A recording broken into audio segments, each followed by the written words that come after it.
사람들이 얼마나 부활을 믿는가 하는 것에 대해서 조사한 일들이 여러 번 있습니다.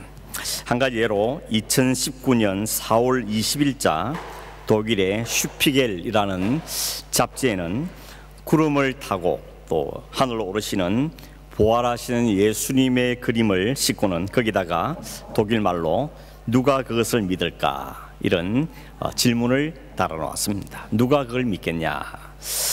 이 잡지는 종교인 비종교인 다 모아서 하나님의 존재를 믿는가 혹은 예수님의 부활을 믿는가 이런 두 가지 질문을 사람들에게 던졌습니다. 그랬더니 이 조사에 응답한 사람의 약 55%가 하나님의 존재를 인정합니다 이렇게 대답을 했고, 그 55% 가운데 54%가 예수님의 부활을 믿습니다 이렇게 대답했다는 것입니다. 이 종교인 비종교인 다 합한 숫자였습니다. 그런데 놀랍게도 독일의 개신교 신자들 가운데 예수님의 부활을 믿습니다 라고 대답한 숫자가 58%였고 나머지 42%는 부활을 믿기 어렵습니다 혹은 믿지 않습니다 이렇게 대답을 했다는 것입니다.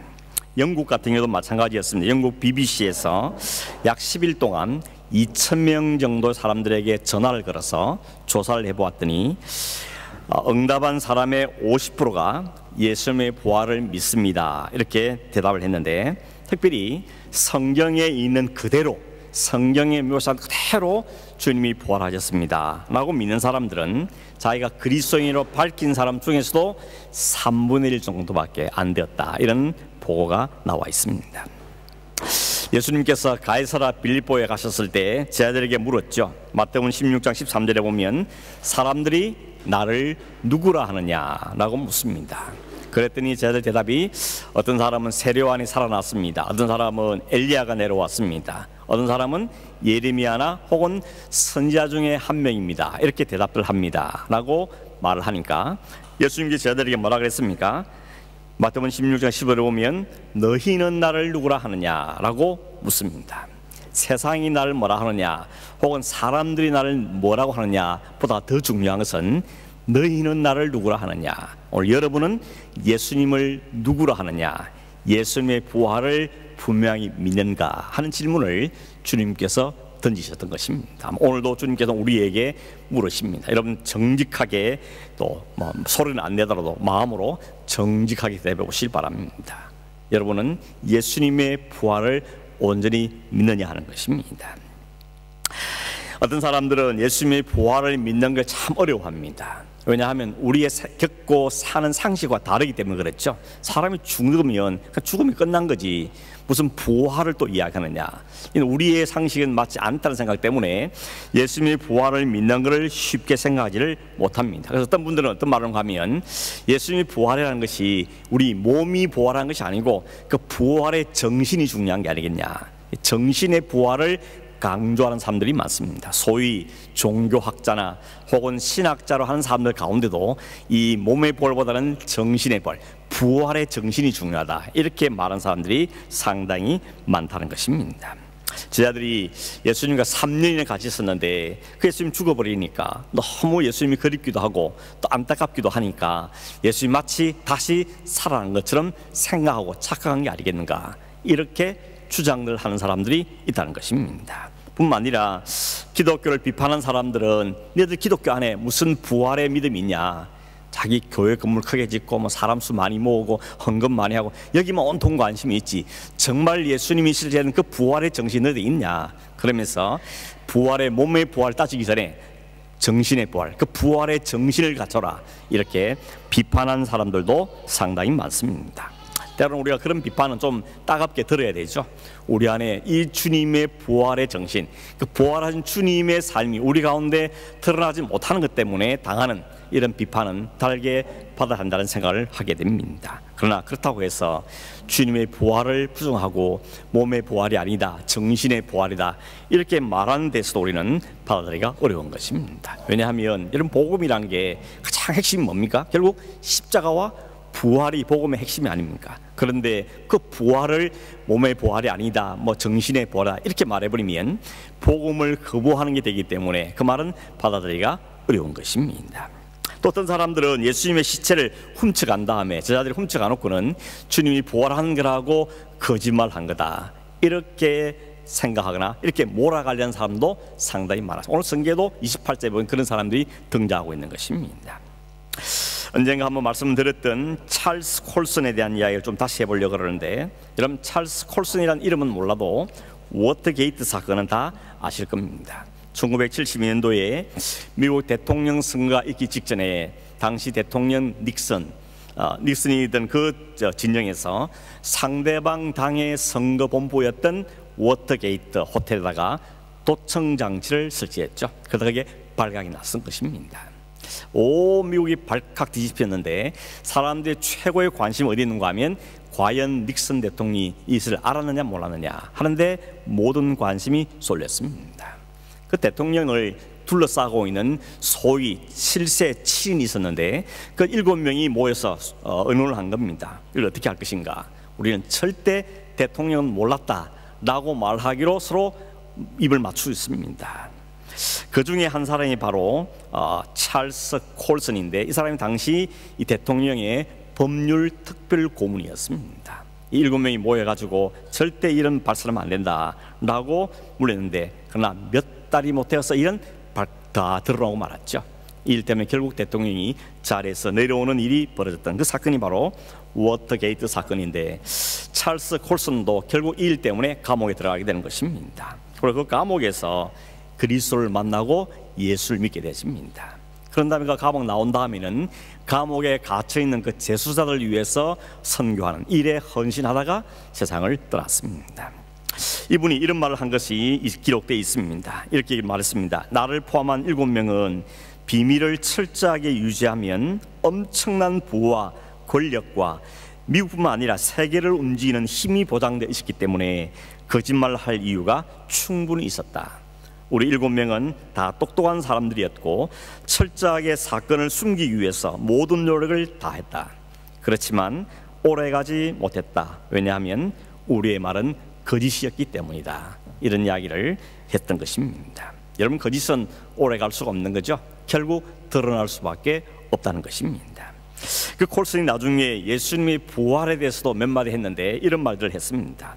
만일 예수님의 부활이 제자들이 꾸며낸 이야기나 거짓말이었다면 이렇게 2000년이 지나도록 그 거짓말이 아직도 드러나지 않았다는 것은 기적 중의 기적이다. 이런 이야기를 했습니다.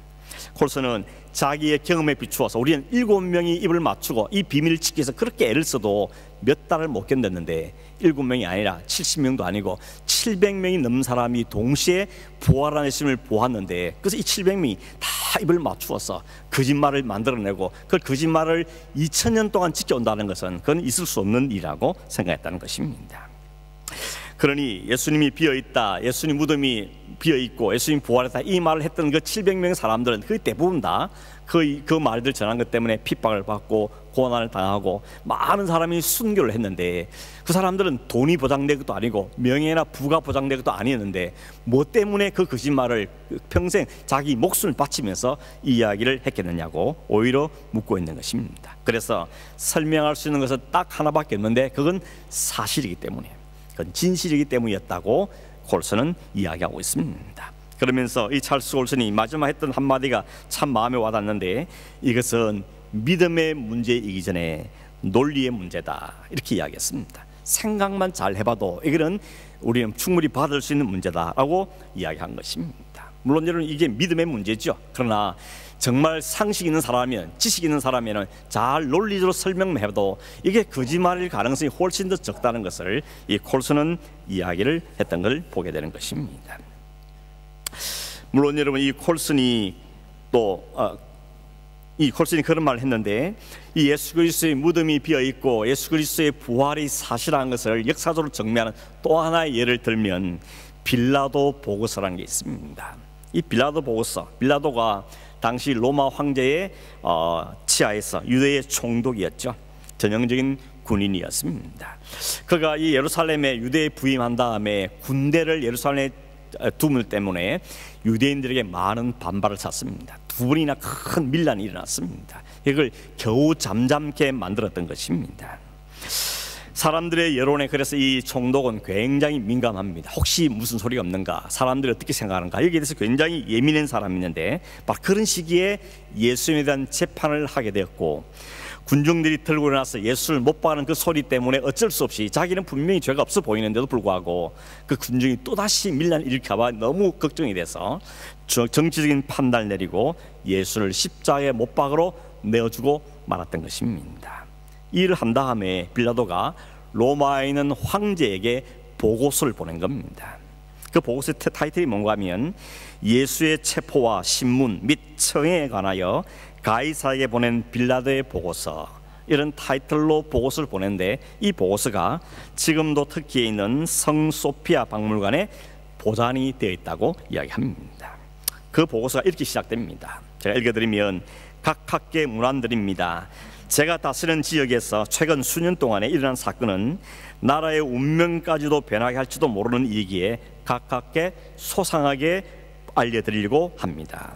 이렇게 시작한 이 빌라도 보고서의 일부를 읽어드리면 이렇습니다. 원치는 않았지만 폭동이 두려워서 희생양으로 예수란 청년을 십자가에 처형했습니다. 그리고 다 끝난 줄 알았는데 더 큰 혼란에 빠지게 되었습니다. 그 이유는 그가 부활했기 때문입니다. 무덤은 비었고 그의 제자들은 용기를 내서 예수가 부활했다고 전파하였습니다. 예수의 생애는 마치 진흙이 토기장의 손에 있듯이 모든 것이 그의 손에 있음을 증명해주고 있습니다. 그는 물을 포도주로 만들 수 있었습니다. 그는 바다를 잠잠하게 하고 폭풍을 멈추게 하고 고기를 잡아 그 입에서 언저를 얻어낼 수 있었습니다. 따라서 그의 자신이 메시아라는 주장이 사실일 수밖에 없다고 감히 말씀을 드립니다. 십자가 옆에서 백부장이 말한 것처럼 이 사람은 하나님의 아들이었다고 나는 말하고 싶습니다. 각하, 이것은 제가 할 수 있는 한 사실대로 기록한 것입니다. 저는 각하의 가장 충실한 신하입니다. 본디오 빌라도. 이게 빌라도 보고서의 내용입니다. 물론 여러분, 콜슨의 말이나 혹은 빌라도 보고서 때문에 우리가 예수의 부활을 믿을 수 있다, 그렇게 말할 수 없죠. 가장 결정적인 이유는 어디 있습니까? 성경이 우리에게 주님의 부활에서 아주 상세하게 우리에게 말씀하고 있기 때문에 그렇습니다. 오래전부터, 구약시대부터 예수님의 십자가의 죽으심과 부활에서는 계속해서 말씀되어 왔고, 예수님도 스스로 가르쳐서 내가 십자가를 질 것이고 다시 부활할 거다, 이 말씀을 제자들에게 여러 차례 말씀하셨습니다. 그 말씀하신 대로 다시 살아나신 것입니다. 그 부활하신 예수님을 본 사람이 수백 명입니다. 눈으로 보았고 어떤 사람은 손으로 만져보기도 하고 손가락을 그 옆에 넣어보기도 하고, 그런 많은 증인들 가운데 가장 먼저 주님의 부활을 보았던 증인이 누군가 하면 오늘 읽은 28장 1절 17에 등장하는 여자들이죠. 막달라 마리아와 또 다른 마리아다, 이렇게 이야기하고 있습니다. 이들은 안식 후 첫날에 새벽에 예수님의 무덤으로 찾아갔습니다. 목적은 뭔가 하면 너무 갑작스럽게 돌아가신 바람에 그 죽은 자에 대해서 향품을 발라야 되는 일을 너무 불성실하게 했기 때문에 이제라도 주님의 몸에 가서 향품을 발라드리고 주님의 마지막 그 장사를 좀 성의있게 해드리고 싶다, 이런 마음을 갖고 예수의 무덤을 찾아갔습니다. 찾아가면서 걱정이 됐죠.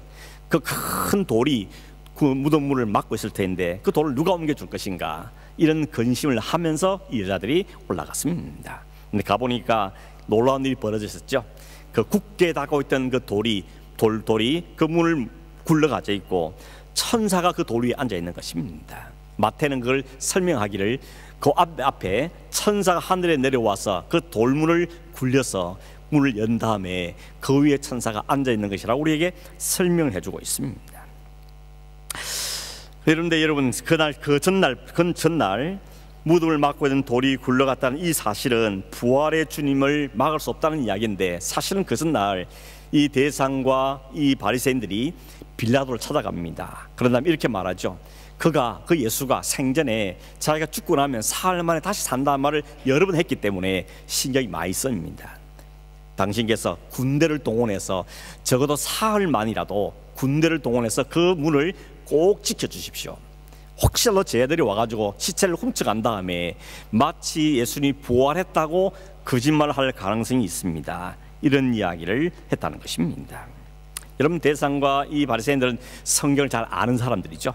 이미 구약 성경에 주님에 대해서 여러 번 예언되어 있기 때문에 이 사실에 상당히 신경이 쓰여 있습니다. 그런데 주님도 친히 여러 번 말했기 때문에 이 일에 대해서 신경을 썼기 때문에 군대를 동원해서라도 이를 막아야 되겠다라고 생각을 했던 것이죠. 그래서 그날 밤에 밤새도록 몇 명인지 모르겠지만 여러 명의 군인들이 그 돌문 앞에서, 무덤 앞에서 그 무덤을 굳게 지키고 있었던 것입니다. 그런데 어떻습니까? 그 돌문이 천사가 굴려버린 것입니다. 군인들이 손을 쓸 수도 없고 막을 수도 없는 일들이 그들 앞에 벌어지게 된 것입니다. 죽어서 누운 시체가 무슨 힘이 있다고 군대를 그렇게 동원해서 지키려 했겠는가? 주님의 말씀을 부정하기 위해서 이들은 노력을 했던 것입니다. 막을 수가 없었던 것이죠. 천사가 내려와서 돌문을 굴렸을 때 제일 놀란 사람이 누구겠습니까? 지키고 있던 군인들이겠죠. 어쩔 수 없는 손쓸 겨를도 없이 천사가 그 돌문을 굴러버리면 그 앞에서 그냥 너무 놀란 겁니다. 오늘 성경 보니까 뭐라 그랬습니까? 4절에 보면 떨면서 죽은 사람같이 되었다고 이야기합니다. 얼굴이 사색이 된 거죠. 완전 죽을 상이 된 겁니다. 자기에 대해 보여진 사명이 이 돌문을 지키는 건데 그 물이 막 굴러가고 있는데도 아무 일 할 수 없으니까 얼마나 놀랐겠습니까? 우리 죽었다. 그래서 얼굴이 죽은 사람같이 되었다고 성경 이야기하고 있는 것입니다. 거기서 그치지 않죠. 11절에 우리 읽지 않았지만 11절에 보면 군인들이 당장 달려가서 대상들한테 보고를 합니다. 당신이 우리를 이렇게 지키려고 했지만 이런 일이 벌어졌습니다. 천사가 내려왔습니다. 그 돌문을 굴려버렸습니다. 천사가 이 일을 했습니다. 하는 것을 보고하니까 대상들이 어떻게 합니까? 조용해라, 입 닫아라. 그러면서 돈을 한 문금 쥐어주면서 너희들이 깜빡 졸고 있을 때 제 아들이 와서 그 시체를 훔쳐갔다고 이야기하라는 것입니다. 그리고 너희가 그 문을 지키는 것이 너희들의 사명인데 그걸 못 감당한 것 때문에 너무 걱정이 되더라. 걱정하지 마라. 우리가 총독한테 잘 이야기해서 너희들이 아무런 해가 되지 않도록 처리해 주겠다, 커버해 주겠다고 이야기하고 그들을 돌려보낸 것입니다. 여러분, 재밌는 것은 15절 말씀에 보면 이런 말이 기록되어 있습니다. 이 말이 오늘날까지 유대인 가운데 두루 퍼졌다는 것입니다. 오늘날까지의 말은 오늘까지 말이 아니고 이 마태복음이 기록될 때까지 이야기하는 거겠죠. 마태복음이 기록될 그때까지 이 일이 온 유대인 가운데 두루 퍼졌다는 것이죠. 무슨 이야기고? 돌문이 굴러갔다, 예수님이 거기서 없어졌다, 비었다 하는 이야기, 그리고 대제사장들이 돈을 주어서 막을 했다, 여기까지 다 소문이 퍼져버렸다는 것입니다. 그런 일이 있죠. 집에 전화가 울리면 아이가 먼저 받습니다. 엄마 바꿔줘. 그랬더니 엄마 누구 전화 왔어요. 뭐라 그럽니까? 받기 싫으면 엄마 없다 그래. 그렇죠? 엄마 없습니다 하면 되는데 이 아이가 어떻게 합니까? 엄마 없다고 하래요. 이렇게 말해버리잖아요. 이런 일이 벌어진 겁니다. 이 돈을 주어서 막강 군대를 동원해서 이들의 입을 막으려고 그랬는데 그까지 다 소문이 퍼져버렸다는 것입니다. 이런 일이 벌어졌다는 것입니다. 그런데 우리가 하늘을 어떻게 손바닥으로 가리겠냐 이런 말 하는데 바로 그런 일이 이 가운데 벌어진 것입니다. 군대도 움직이는 막강한 힘과 사람의 마음을 살 수 있는 돈을 다 동원해서 이 부활의 소식을 가로막으려고 그랬지만 그걸 막을 수 없습니다. 왜냐하면 그게 진리였기 때문에, 그게 사실이었기 때문에, 하나님의 말씀대로 된 일이기 때문에 인간이 그 어떤 걸 동원해도 그 진리를 막을 수 없죠. 거부한다고 진리가 진리 아닌 게 아닌 것이죠. 막는다고 진리가 막혀지는 것은 아니라는 것입니다. 오늘 본문에 보면 예수님의 부활 때문에 무서워하는 두 부류가 등장하죠. 하나는 군인들, 얼마나 무서웠겠습니까? 밤새도록 잘 지키고 있었는데 새벽녘에 갑자기 천사가 내려오더니 그 돌문을 울려버리니까 얼마나 놀랐겠습니까? 그래서 얼굴이 사색이 된 거 아니겠습니까? 그런데 또 하나의 부류는 누가 그 돌문을 옮겨줄까 걱정하면서 왔는데 와보니까 돌문이 굴려져 있고 그 위에 천사가 앉아있는 걸 보고는 보았고 놀랐습니다. 그러다가 그 옆에 있는 군인들이 사색이 되는 걸 보면서 이 여자들도 놀라고 무서워했다는 것입니다. 그런데 오늘 5절 7절에 보면 무수하는 여자를 향하여서 천사가 말하죠. 다시 한번 읽어드리면 이렇습니다. 천사가 여자에게 말하여 이르되 너희는 무수하지 말라. 십자가에 못 박힌 예수를 너희가 찾는 줄을 내가 아노라. 그가 여기 계시지 않고 그가 말씀하신 대로 살아나셨느니라. 와서 그가 누우셨던 것을 보라. 또 빨리 가서 그의 제자들에게 이르되 그가 죽은 자 가운데서 살아나셨고 너희보다 먼저 갈릴리로 가시나니 거기서 너희가 배우리라 하라. 보라, 내가 너희에게 일렀느니라 하거늘. 천사는 이 여자들이 왜 무덤에 찾아왔는지를 안 거죠. 왜 왔습니까?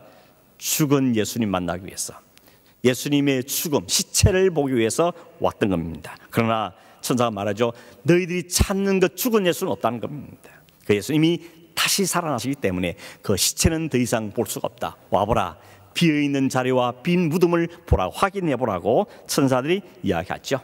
그런 다음에 확인했으면 빨리 가서 제자들한테 내 말을 전하라고 말하면서 갈릴리로 가면 거기서 주님을 만나게 될 거다 하는 이야기를 전하라고 이야기한 것입니다. 이 일을 겪은 여자들의 반응이 8절에 어떻게 나오는가 하면 두 감정이 생겼다 그러죠. 하나는 무서움, 또 하나는 큰 기쁨이라고 말합니다. 여러분, 무서운 감정하고 큰 기쁨이라는 이 감정이 같이 공존하기 어렵지 않습니까? 근데 불가능한 건 아니죠. 아마 여러분도 경험해 봤을 겁니다. 너무 놀라서 두려운데 이 말의 의미가, 내게 주는 의미가 뭔지 깨달아질 때 기쁨이 생기는 거죠. 너무 놀라운데 한편으로는 너무 감사하고 너무 기쁜 것, 이런 감정을 아마 여러분 경험해 보았을 겁니다.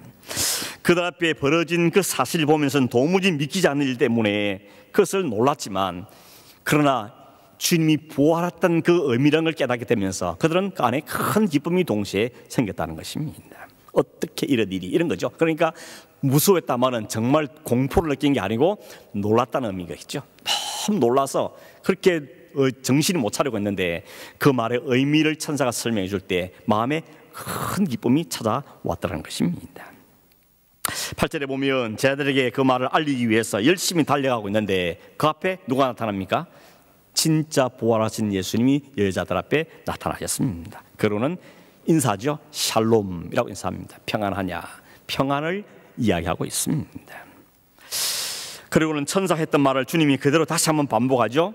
무수하지 말라, 가서 내 형제들에게 갈릴리로 가라 하라 라고 말씀하십니다. 제가 이 마지막 부분에서 참 이번에 큰 도전을 받았습니다. 예수님이 자기를 버리고 다 도망간 놈들, 다 뿔을 흩어지는 놈들, 갈릴리 가서 다시 건물 잡고 있는 사람들, 그들 가리켜서 뭐라 그럽니까? 내 형제들에게 가서 갈릴리에서 나를 만나게 될 거다라는 말을 전해달라고 이야기합니다. 형제는 무슨 형제입니까? 이 괘씸한 놈들, 이 배신자들, 얼굴 좀 보자, 이렇게 나올 것 같은데 그렇지 않고 역시 형제라는 단어를 쓰고 있는 걸 보게 되는 것입니다. 주님의 변함없는 그들에 대한 마음이 있죠. 그들의 약함을 이미 다 아셨습니다. 주님이 베드로에게도 말씀하셨죠. 네가 나를 3번 부인할 거다. 주님 그것도 아셨습니다. 십자가에 나를 다 버리고 도망갈 거다. 그것도 주님이 다 아셨습니다. 그럼에도 불구하고 주님은 그들을 향해서 내 형제들에게 내 형제라고 불러주고 계시다는 것입니다. 이게 오늘 우리에게 그대로 적용되지 않겠습니까? 주님께서 우리의 사는 삶이나 우리가 가진 생각이나 우리의 욕망이나 우리의 거짓됨이나 이걸 들여다보실 때 네가 무슨 하나님의 아들이냐, 네가 무슨 하나님의 딸이냐 이렇게 말해도 사실 할 말이 없는, 정말 면목 없고 부끄러기 짝이 없는 우리들인데 오늘도 주님 우리를 향해서 뭐라 부르십니까? 내 사랑하는 아들아, 내 사랑하는 딸아, 이렇게 부르신다는 사실입니다. 여러분, 그런 감격이, 그런 눈물이 날 때가 참 많죠. 엎드려 기도할 때 하나님, 내가 이렇게 부끄러운 사람입니다, 이렇게 연약한 사람입니다, 또 이렇게 실패했습니다, 이런 고백을 하고 있는데 주님께 우리 마음에 평안을 다시 안겨주시면서 그래도 내가 너를 사랑한다, 너는 내 아들이다, 너는 내 딸이다, 이렇게 불러주시는 그 주님의 음성, 그 음성이 여러분 다시 한번 여러분 심령속에 잘 들려지길 바랍니다. 변함없이 나를 위해서 불러주시는 그 주님의 음성을 듣는 은혜가 있기를 간절히 바랍니다. 또 하나는 뭔가 하면 예수님 제자들에게 뭐라 그럽니까? 갈릴리로 가라 그럽니다. 거기서 나를 만나게 될 거다라고 말합니다. 왜 갈릴리입니까? 지금 이 일이 벌어진 그 현장은 예루살렘입니다. 그들이 다 함께 예루살렘에 와 있습니다. 그런데 주님이 그 제자들에게 갈릴리로 가라, 거기서 나를 만날 거다라고 말씀합니다. 갈릴리가 제자들에게 어떤 곳입니까? 처음 주님 만났던 곳이죠. 갈릴리 바닷가에서 그저 고기나 잡고 있는 그들에게 주님 찾아가서 나를 따르라, 너희는 내 제자가 되라, 내 사람 낚는 어부가 되라 라고 불렀던 그 첫 장소가 갈릴리였던 것입니다. 근데 이들이 예루살렘에 와서 자기 꿈을 이루기 위해서 왔다가 다 실패하고 십자가 주님을 바라보며 다 절망하고 낙심해서 다시 고향으로 돌아간 겁니다. 다시 놓았던 그물을 다시 잡고 버리고 왔던 배를 다시 찾아 수선하고 다시 그 일을 하고 있는 그 제자들을 주님께서는 찾아가서 다시 만나시겠다고 말씀하고 있는 것입니다. 주님께서는 그들에게 뭘 이야기하는 겁니까? 거기서 다시 시작하자는 말씀을 하시는 거죠. 낙심했냐, 실망했냐, 주저앉았냐, 걱정하지 마라. 다시 하자는 겁니다. 부활의 주님이 그들 다시 찾아가셔서 거기서 다시 처음 자리에서 만나자고 말씀하고 있는 것입니다. 예수님의 죽음이라는 현실 앞에 너무 낙심해서 다 소망을 잃어버리고 다 살 힘을 다 잃어버린 채 고향에 가 있는 그들에게 주님은 부활하신 영광을 가지고 부활하신 주님께서 부활의 소망을 갖고 다시 그들을 만나주시는 장소가 갈릴리였다는 것입니다. 그런 측면에 여러분의 갈릴리는 어디입니까? 어디가 여러분의 갈릴리입니까? 어디서 주님을 처음 만나셨습니까? 어디서 여러분 나는 주님을 따르겠습니다 결심한 것은 어디입니까? 내가 주를 위해 살겠습니다 라고 고백했던 그 처음 자리가 어디냐는 것입니다.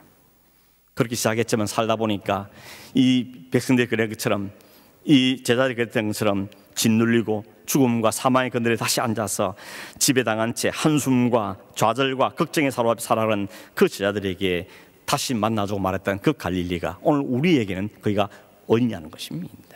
오늘 이 부활 아침에 주님께 우리에게 그 자리로 다시 가서 다시 시작하자고 우리의 오늘 말씀하고 있는 것입니다. 제가 이 말씀을 또 참 도전을 많이 받은 겁니다. 너 나를 처음 만난 게 어디냐? 그게 어디냐? 그 자리가 어디냐? 거기 다시 나를 다시 만나자. 그리고 다시 시작해보자. 주저앉지 말고 낙심하지 말고 절망하지 말고 환경에 짓눌지 말고 사람들 말에 기죽지 말고 다시 부활의 소망을 갖고 다시 일어나 보자. 주님은 우리에게 그렇게 말씀하고 계시는 것입니다. 제자들이 갈릴리에서 주님을 만납니다. 그리고 거기서 영원히 사는 게 아닙니다. 다시 예루살렘 올라가죠. 예루살렘 다시 올라갑니다. 그리고 거기서 성령을 받고 거기서 복음적인 삶을 살다가 다들 순교하는 것입니다. 다시 올라가는 예루살렘의 갱은 제자들이 완전히 달라진 모습을 가고 있습니다. 처음에 주님과 함께 예루살렘 올라갈 때는 주님이 새날을 이루면 우리도 한 자리 차지하고 떵떵거리며 살겠다. 자기 꿈과 야망과 포부를 갖고 예루살렘 올라갔다가 주님 십자가에 달린 거 보면서 다 절망해서 다 포기하고 다시 돌아왔지만 이제 부활의 주를 만난 다음에 다시 올라간 예루살렘은 다시 사명을 가지고 내가 주를 위해 살겠나라고 주의 복음을 전하겠나라고 주님의 부활을 전하겠다는 그 소망을 갖고 다시 예루살렘으로 올라갔고 거기서 그 사명을 감당하다가 다들 주님 앞에서 영광스러운 모습으로 순교하며 주를 위해 살다가 간 사람들이 제자들이었던 것입니다. 그런 측면에 보면 여러분 부활의 주님을 만난다는 너무 중요한 것이죠. 다시 한번 묻습니다. 여러분 마음으로 대답해 봅시다. 나는 부활의 주님을 만난 사람입니다. 나는 부활의 주님을 만났습니다. 그리고 지금도 그 부활한 주님께서 생명으로 나에게 다가오십니다. 내가 기도할 때마다 내가 말씀을 묵상할 때마다 부활의 주님 나에게 다시 찾아오셔서 다시 시작하자, 다시 일어나자, 용기를 가지고 그 소망을 갖고 다시 살아보자 라고 말씀하시는 주님을 여러분 날마다 경험하고 계시냐는 것입니다. 그게 우리의 삶을 지탱하는 힘입니다. 그게 우리가 포기한 자 다시 일을 수 있는 용기고 우리의 다시 소망을 갖고 살게 하는 능력이 바로 거기에 있다는 것입니다. 그래서 기독교는 부활의 종교인 것입니다. 죽은 예수만 붙잡고 십자가의 주님만 붙잡은 종교가 아니고 다시 일어나신 분, 다시 부활하신 분, 다시 오실 분, 그 주님을 붙잡고 사는 게 그리스도인의 신앙이요 그게 바로 기독교의 핵심이 된 십자가 부활의 신앙인 것입니다. 이 주를 만난 사람들은 다 살아납니다. 인생의 새로운 가치와 의미를 발견합니다. 그런 마음의 진짜 평강, 세상이 줄 수 없는 참 샬롬을 누리게 됩니다. 그리고 주를 위해 기꺼이 사는 삶을 살기 시작하고 뿐만 아니라 살아가는 삶을 구체로 살아가게 되는 것입니다. 물론 중간에 또 어려움에 빠지긴 하겠지만 한번 붙잡은 손을 주님께 놓지 않기 때문에 그 주님이 이끌려서 결국 마지막 종착역까지 달리게 하시는 것이 바로 부활의 소망인 것입니다. 해마다 부활절은 돌아오죠. 그 부활절마다 우리 뭘 생각해야 됩니까? 우리를 위해서 십자가에 죽으실 뿐만 아니라 낙심하고 절망하는 우리 삶을 다시 일으키실 부활의 소망의 주님께서 우리를 만나 주심으로 그 소망 때문에 다시 일어서고 다시 용기를 갖고 다시 주를 위해 헌신하며 우리 입술이 원망과 불평이 아니고 감사와 찬송의 삶을 살게 하신 그 부활의 소망으로 다시 한번 재충전되지는 그 시작이 바로 오늘 이 부활주의 날의 의미를 갖고 있는 것입니다. 여러분 이 부활의 주님을 만나셨습니까? 만나서 살 때도 또 이 부활의 소망은 또 우리에게 필요한 것입니다. 이 소망을 다시 날마다 충전하시고 이 주님과 함께 믿음의 걸음을 잘 걸어가는 그런 저와 되기를 주의 이름으로 축원합니다. 기도하겠습니다. 고마우신 하나님 아버지, 우리를 위해 십자가에서 죽으실 뿐만 아니라 모든 죽음과 사망과 죄를 깨뜨리시고 다시 부활하심으로 우리에게 하늘의 소망을 갖게 하시며 살아야 될 이유를 발견하게 하시고 담대하게 주님과 살게 하시는 능력을 우리에게 허락하신 주님께 진실로 감사함을 드립니다. 내가 너를 갈릴리에 만나겠다고 말씀하신 것처럼 우리가 주님 만난 그 처음 자리에서 그 첫 시간에 다시 주님을 만나며 경험하고 부활의 소망 다시 무장됨으로 주를 위한 인생으로 살아가는 우리에 되도록 주님 역사하시고 이끌어 주시옵소서. 혹시 그 부활의 주님을 정확하게 만나지 못한 분이 있다면 주님 만나 주시기를 원합니다. 확신시켜 주시기를 원합니다. 그리고 소망과 그 믿음을 가지고 앞으로의 난 모든 인생을 주 앞에서 믿음으로 담대하게 살아가는 은혜가 있도록 주님 역사하여 주옵소서. 그러하신 예수님의 이름으로 기도하옵나이다. 아멘.